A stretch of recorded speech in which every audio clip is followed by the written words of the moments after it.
एक जुना झपाटल्यासारखा वृद्धाश्रम, हसण्याचा खोटा दिखावा करणाऱ्या नर्सेस, आरशासारखं स्वच्छ कॉरिडॉर आणि आजोबा आजींचा हसरा गलका. पण रात्री 2 वाजता जेव्हा लाईट्स विझतात तेव्हा भिंतीतून ऐकू येते एक गूढ कुजबूज. एखाद्या म्हाताऱ्याच्या खोलीतून ऐकू येते आरडाओरड, पण तो दंगा त्याचा नाही.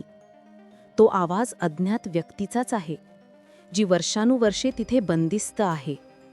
वृद्ध आणि निराश्रितांचं आश्रयस्थान असणाऱ्या एका भयानक वृद्धाश्रमाची कथा आहे द होम, ज्यात रहस्य आणि थरार यांचा अविस्मरणीय खेळ अनुभवता येतो.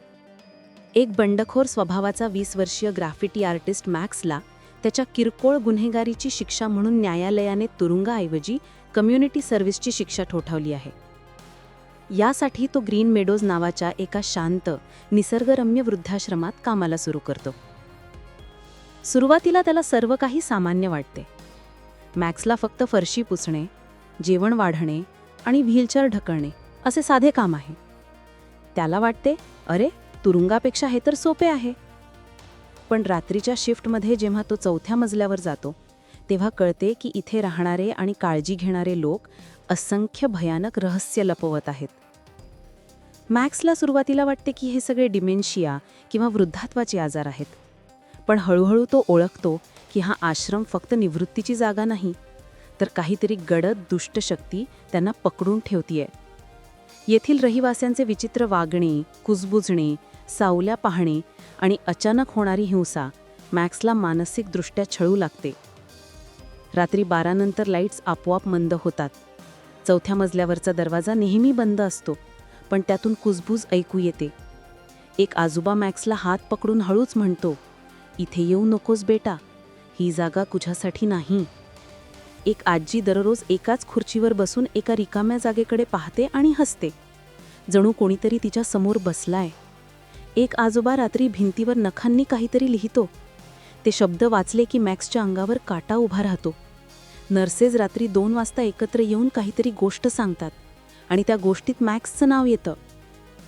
सर्वात भयानक गोष्ट म्हणजे मॅक्सला एक जुना फोटो सापडतो, ज्यात आजही जिवंत असलेले रहिवासी 1950 मध्येही तसेच दिसतात. हळूहळू मॅक्सला समजतं की हा आश्रम फक्त वृद्धांसाठी नाही. इथे राहणारे लोक मरत नाहीत, ते काहीतरी देण्यासाठी जिवंत राहतात.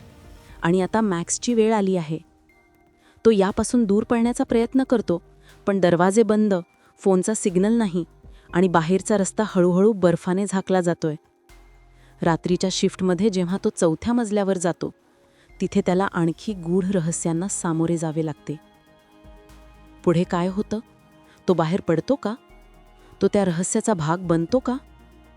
हॉरर चित्रपटांत हॉन्टेड हॉस्पिटल, हॉटेल, घर येतात, पण वृद्धाश्रम कधीच नाही. जिथे मृत्यू रोजचा भाग असतो तिथे भूतप्रेत वेगळे कसे कळणार? ही कल्पनाच थरकाप उडवते.